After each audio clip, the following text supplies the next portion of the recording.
Hi friends, இன்னைக்கு நம்ம இயேசு 18 வருஷமாய் கூனியாய் இருந்த ஒரு ஸ்திரீயை குணப்படுத்துகிற பைபிள் ஸ்டோரியை பார்க்க போகிறோம். இதோட பைபிள் ரெஃபரன்ஸ் லூக்கா 13ஆம் அதிகாரத்தில் இருக்கு. இயேசு ஒரு ஓய்வு நாள் அப்போ அவர் ஒரு ஜெப ஆலயத்திலே போதகம் பண்ணி கொண்டிருந்தார்.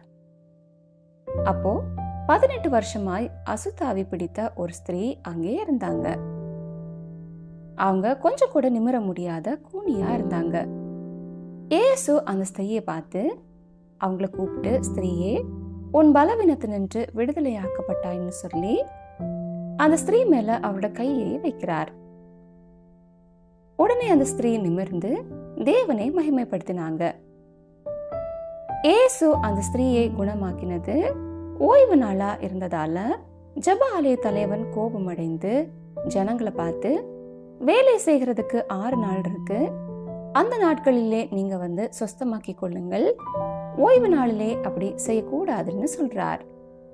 உடனே இயேசு அந்த ஜெப ஆலய தலைவனை பார்த்து, மாயக்காரனே, உங்கள எவனும் ஓய்வு நாள் அப்போ உங்களோட எருதையாவது கழுதையாவது தொழுவத்திலிருந்து அவிழ்த்து கொண்டு போய் அதற்கு தண்ணீர் காட்டுகிறது இல்லையா?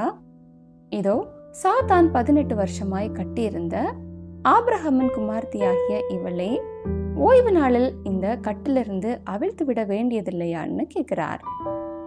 இயேசு இப்படி சொன்ன உடனே அவரை குறித்து விமர்சித்து கொண்டிருந்த எல்லாரும் வெட்கப்பட்டாங்க. ஓகே ஃப்ரெண்ட்ஸ், மீண்டும் அடுத்த பைபிள் ஸ்டோரியில் சந்திக்கலாம். Bye friends.